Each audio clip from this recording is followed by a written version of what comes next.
আমি সরাসরি কথা বলবো আমাদের আরেক প্রতিনিধি ঝিলম করঞ্জা এই মুহূর্তে আমাদের সঙ্গে রয়েছেন। একটা বিষয়, এটা শনিবারও দেখা গেছিল যে জমায়েতের কোনো অনুমতি পুলিশের তরফে দেওয়া হয়নি, তারপরেও এই অভয় মঞ্চ থেকে শুরু করে জয়েন্ট প্ল্যাটফর্ম অফ ডক্টরসের যারা সদস্যরা তারা আসতে শুরু করেছিলেন। এই মুহূর্তের কি ছবি ঝিলম?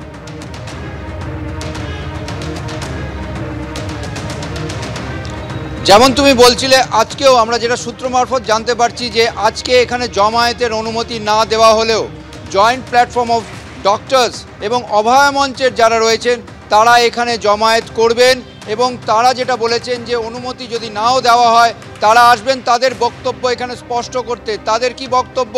যে এই যে রায় দেওয়া হয়েছে সেই রায়কে তারা স্বাগত জানাচ্ছেন, কিন্তু এই অপরাধ যে ধর্ষণ খুনের অপরাধের সঙ্গে যারা যারা যুক্ত এবং এই ধর্ষণ খুনের ঘটনায় যারা যারা কভার আপে সাহায্য করেছিল তাদের প্রত্যেককে চিহ্নিত করে একদম দৃষ্টান্তমূলক শাস্তি দেওয়া হোক, সেটাই তারা দাবি করছেন। সাধারণভাবে এই যে রায়, সেই রায়কে তারা স্বাগত জানাচ্ছেন। তোমাকে জানিয়ে রাখবো, আমি ঠিক যেখানে দাঁড়িয়ে রয়েছি ঠিক তার পেছন দিকেই এই যে জায়গাটা, সেখানেই জমায়েত করার একটি ঘোষণা করা হয়েছে। দুপুর 1টা থেকে দুপুর এইখানে যে তারা জমায়েত হবে।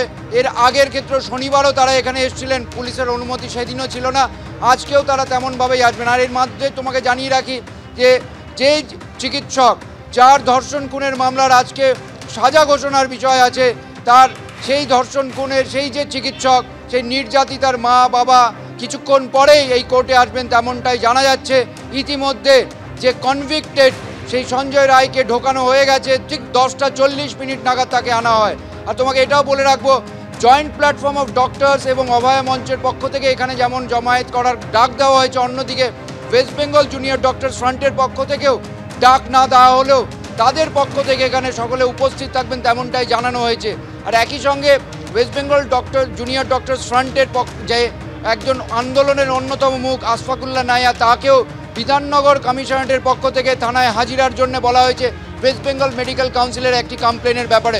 সব মিলিয়ে পুরো বিষয়ের দিকে জুনিয়র ডাক্তাররাও নজর রাখছে এবং সিনিয়র ডাক্তাররা অভয় মঞ্চ।